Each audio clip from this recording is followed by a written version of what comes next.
I have a huge consistency hack for you today, and you don't want to miss it. We are going to use I repeat, only two products to thin down your paints. And here's the kicker: no measuring is required. So get out those notepads and pencils and let's get started.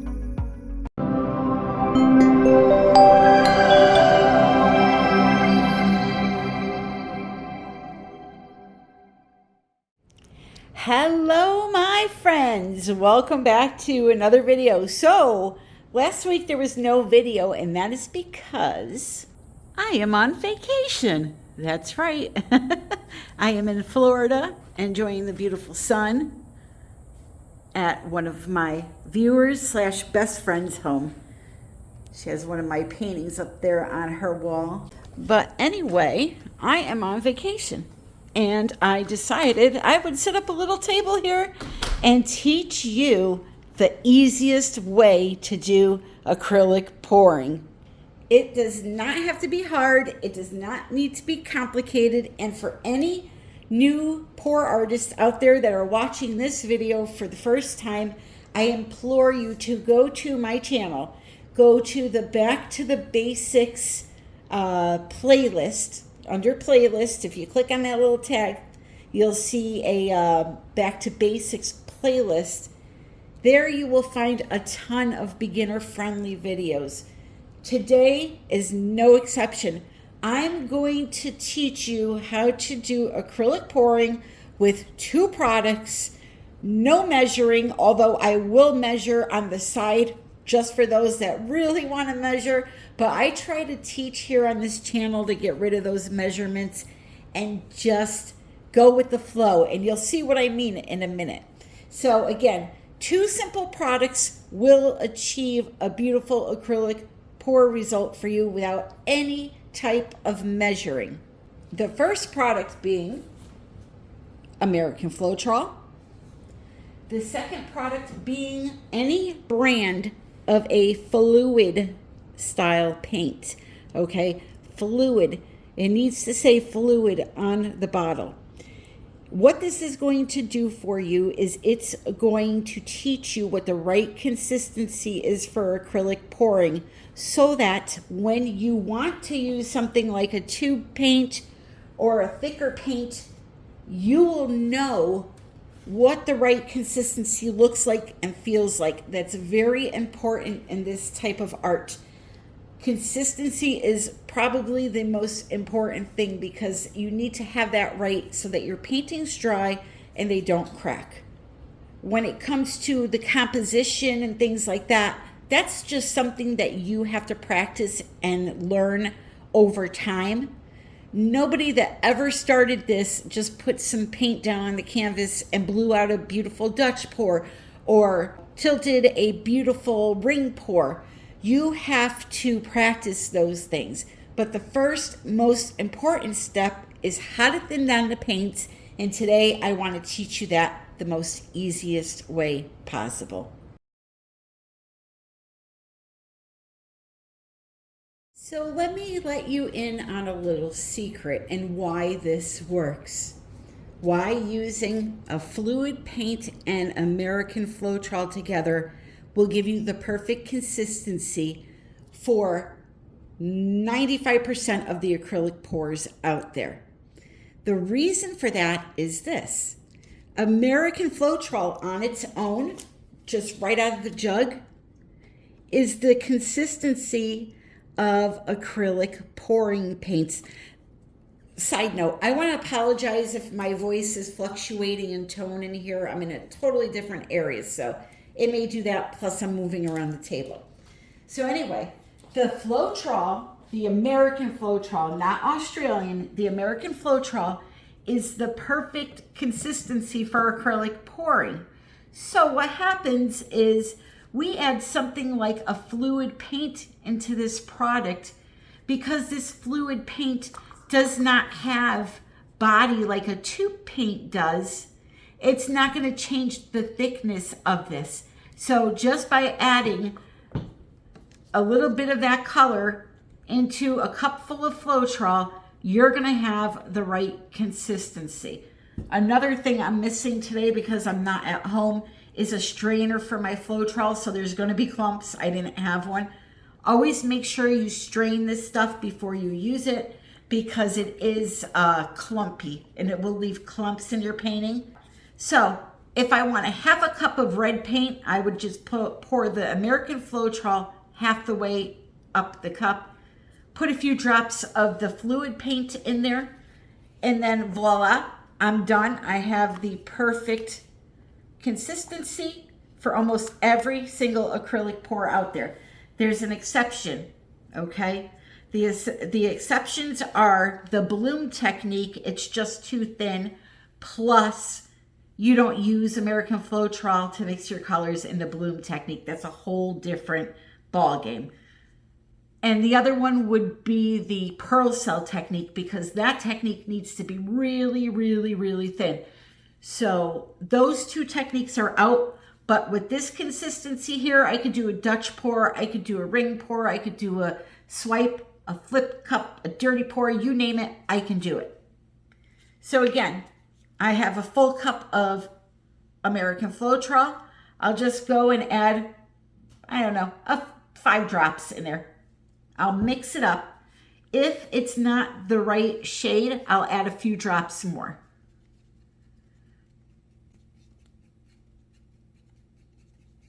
You always want to add less because you just don't want to waste product unless it's absolutely necessary. But you can see that's a pretty pink, but it's not red. So I'm going to definitely have to add more. Look at those clumps. Oh my. We're going to have a bunch of clumps in this painting. So I'll just go ahead and I'll put a good squirt in there, give it a mix.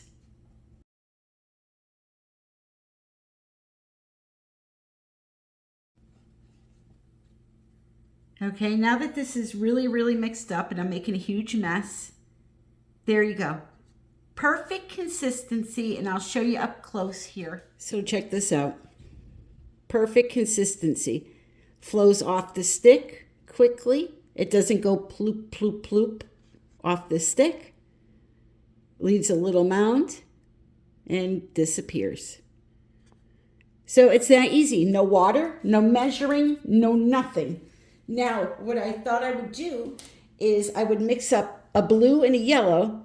This way I could show you how to layer the cup and take advantage of your primary colors to create secondary colors. Red and blue will make purple, blue and yellow will make green, yellow and red will make orange. So you don't need to have the whole product line to do that. By the way, these are Liquitex Basics. They were $5.99 a bottle for their fluid paint. They do sell Golden brand, which I kind of like a little more because I feel like they're a little more pigmented. But those are also $8 for a 1 ounce bottle, and these are $6 for a 4 ounce bottle. So if you're just starting out, that's perfectly fine. Now let's say you want to make a metallic and you want to use some deco art or even a bottle of, just regular black or whatever color. I'm going to show you how to do that too. So for something like that, especially a metallic, these have a little more body to them. So what you're going to have to do is this, and it's very simple again. Now this only goes for the metallic colors. You're going to take a cup, you're going to fill that cup about halfway with Floetrol. Okay, just like so. Then what you're going to do is take your fluid paint and you're going to put in a tablespoon of color. Now, I don't personally have a tablespoon here to measure. I know approximately how much that is. Okay, so at home, just use a tablespoon measurement. Add that in. Give it a mix.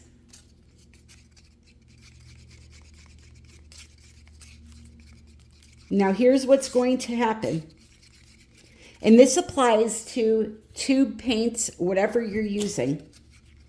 because you mixed up this fluid paint first and you know what the right consistency is, now the little trick is to get this one to be the same consistency, but we don't have to measure to do that. We could put the tablespoon of paint, the half a cup, so 1 ounce of Floetrol, mix them together, and then add water very slowly without measuring it until it looks like this consistency. See?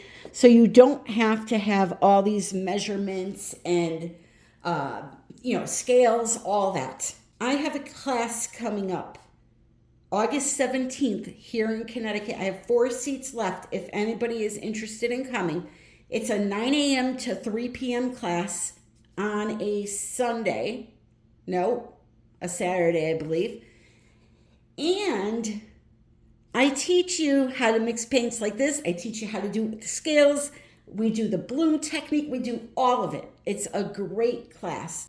The reason I bring all of that up is because this is how I teach my students. Plus, I do show them the scale way with exact measurements because some people they want to do that.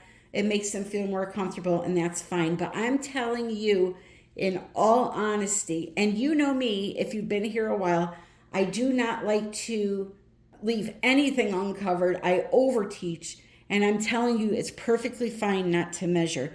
As long as your colors are somewhat in the same vicinity, consistency-wise, as each other, you will be perfectly fine.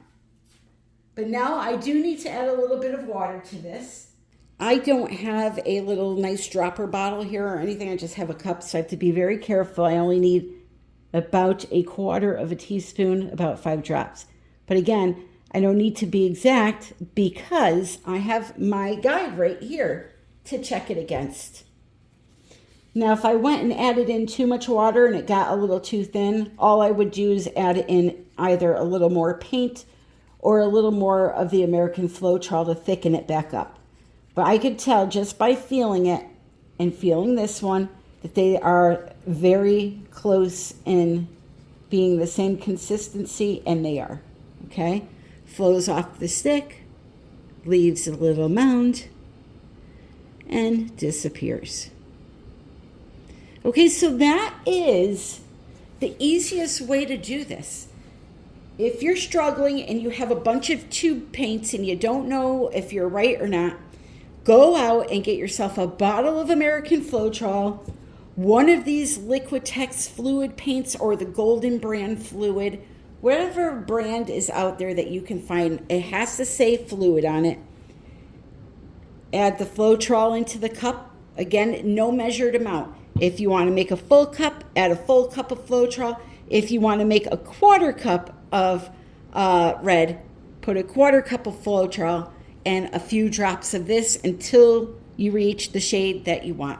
All right? So what I'm going to do now is I'm going to mix these up, the rest of these, and then what I'm going to do is show you how to measure out of tube paint. So now you may ask, well, if I don't want to use tube paints, can I use a fluid paint that is white for my base? Yes, you can, but expect to get no kind of really lacing in cells. I don't know what it is. The fluid paints, they just don't create those type of effects. But if you're looking to just do a nice pour with some color and no effects, then you can absolutely use a white fluid paint to make your base coat as well and keep it really simple. All right, so now I have a cup here, right? And I need to make white paint for my canvas. And I'm gonna make about 6 ounces because I'm gonna be working on a 12 by 16. So in order to do that, what I'm going to do is I'm gonna add into this cup a big wad of paint. Now again, measuring doesn't matter, but I'm going to measure it for you. So this right now is me just squeezing it in without measuring it. Just by eye, I'm looking, okay? But what I'm gonna do is use this cup to kind of tell you how much it was. So it's about 1 ounce of paint that I put in there. But again, I didn't measure that. I just always kind of look at it this way. I'm making a cup full of paint. I need this much room for water mixing, right? And I need about this much paint, and the rest of it is Floetrol, if that makes sense, which it probably doesn't. So here we go. We got 1 ounce of paint in there. Now, again, this is me eyeballing, but I'll tell you where I stop on the cup with the measurements. And I would need a little more Floetrol than that. Let me get that. Okay, here we go. So again, me eyeballing. Look at those clumps. Ah! All right, so I would usually stop around about right there. So on my cup, it says I have 7 ounces now total. So that means I have 1 ounce of the paint, 6 ounces of Floetrol. I'd give it a mix.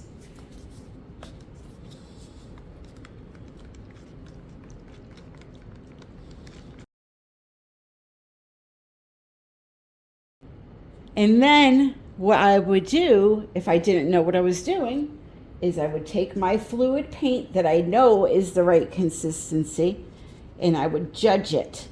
I would check this one, see how it's flowing, right? And then check this one, like go back and forth with the stick, try to feel, like close your eyes and feel that thickness. Look at the way it's drizzling, all right? Now here's something interesting. And this won't happen all the time. Sometimes you're going to have to add water into that one to get it to be the same thickness as that one. This paint, this brand paint, when you mix it with Floetrol, somehow is the same exact thickness as the one that was a fluid paint. So colors are all different, how they're made, and it depends on whether or not you need to add water based off what brand you're using. It just so happens this brand right here works without having to add any water. If I had used Amsterdam, I would have used water. I would have had to use water. So the main thing, however, is that I have my guide here. And this guide helps me mix any type of paint, whether it's a tube paint, a bottle paint, a heavy body tube paint, like the really, really thick ones. You know, all the Amsterdam, Artist Loft, all the different brands. Because I had this one color, well, the red one, because I had one fluid paint to show me what the right consistency was, I now know what it is with any type of paint. So isn't that neat? You don't have to worry about measuring and parts and this and that. You're gonna go out, you're gonna buy yourself one single $6 bottle of a fluid paint, and you're gonna teach yourself what that right consistency is. Again, if you need in-person instructions, come on down to my class in Connecticut. You will not regret it. It's a lot of fun. I teach you how to blow the paint the right way with the blow dryer, how to swipe with a palette knife the right way, how to mix up cell activators and blooms and all kinds of things. And we just have a ball.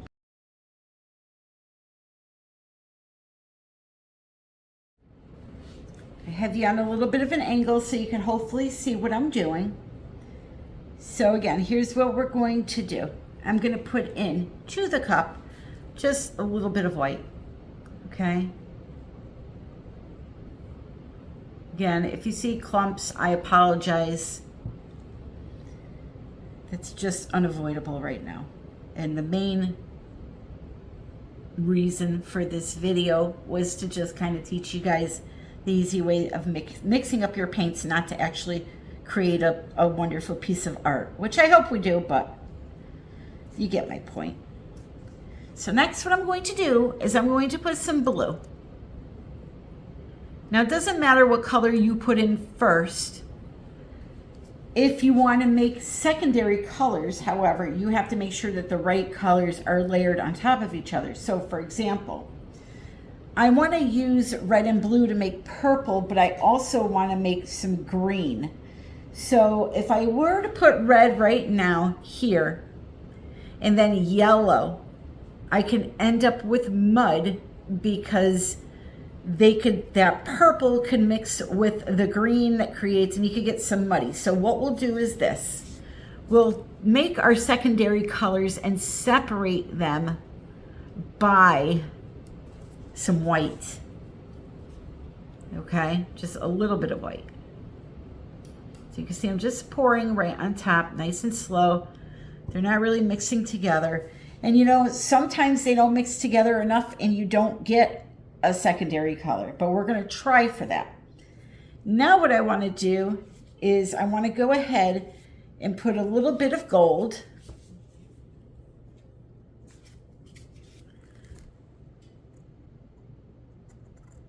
Okay, we'll put a little more white. Just like that. And then I'm going to come in with my yellow.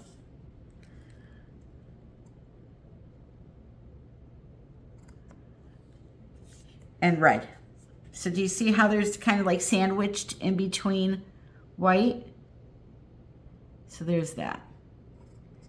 Now what I'll do is I put a little more white. Ooh, big clump, big clumper. A little bit of blue. And a little bit of red.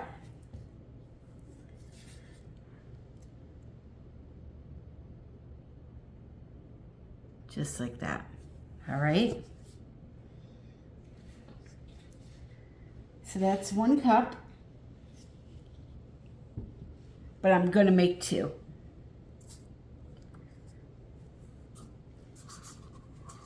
Now this one, what I'm going to do is I'm going to pour from a pie. We're just going to do something different.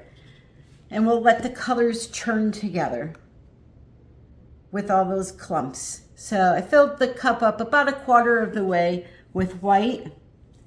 And now from a pie, pour in a bunch of blue. All right, we'll put in some red. So hopefully we'll get some purple in that painting. And then some gold. Just like that. And then we'll do 1 more cup. And in this cup, we'll put in some white.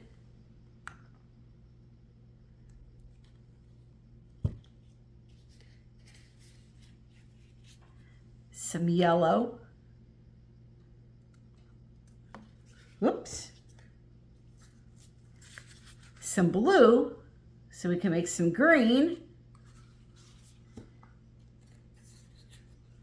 And some gold. So we'll see how all of them look when we're done.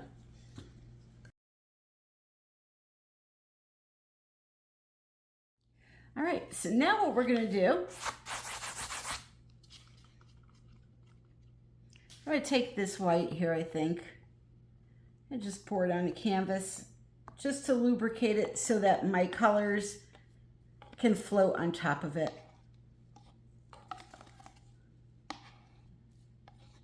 This is the fun thing about fluid art. There really is no right way or wrong way to do it. Just have some fun with it. So now I'm just going to spread that out a little bit, not over the entire canvas, just kind of level it out a bit. Okay, so here we go. I'm going to take 1 cup. Actually, I'm going to take this harder one here and go first. And I'm going to boop right over. See the beautiful green I'm getting? All right, I'm going to just take it and gently lift up and just kind of all over the place, just like that. And then pull it off. You can see we'll get some nice pretty lacing and cells. Now here comes the next one. Right here. All right. Alrighty. Let's tilt it just a little bit this way so I don't lose a lot of that paint. And this next one, we're just gonna go boop, right there. We're gonna slowly drag it and kind of come through like that, okay? So we'll just go ahead and pop the air bubbles.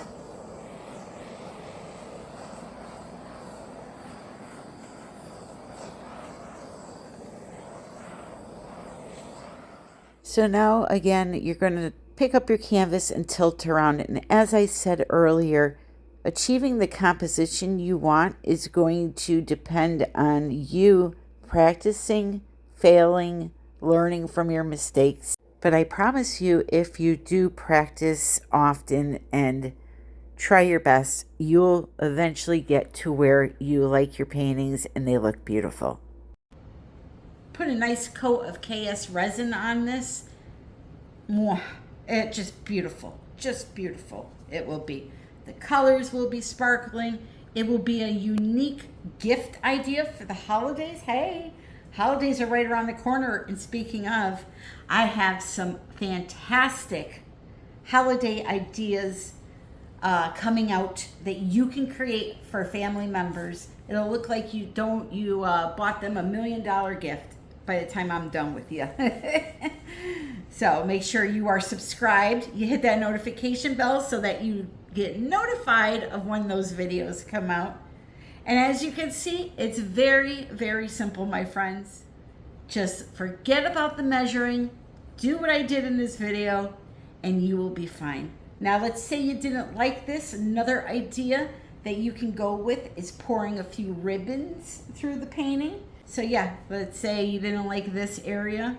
You could just kind of pinch your cup like this and just swirl a design through there, just like that. Use your imagination, get wild with it, have some fun with it. It's all about de-stressing and relaxing, right? Look at that, a whole new painting. So here is how it dried. Dried perfect, you could see. And when paints dry, they dry a little bit darker, but as soon as you put the resin or varnish on, they come right back to life. So you can see this works perfectly. So that's it, my friends. I hope this video helped you and made you feel a little more confident about acrylic pouring. And until the next time, happy pouring.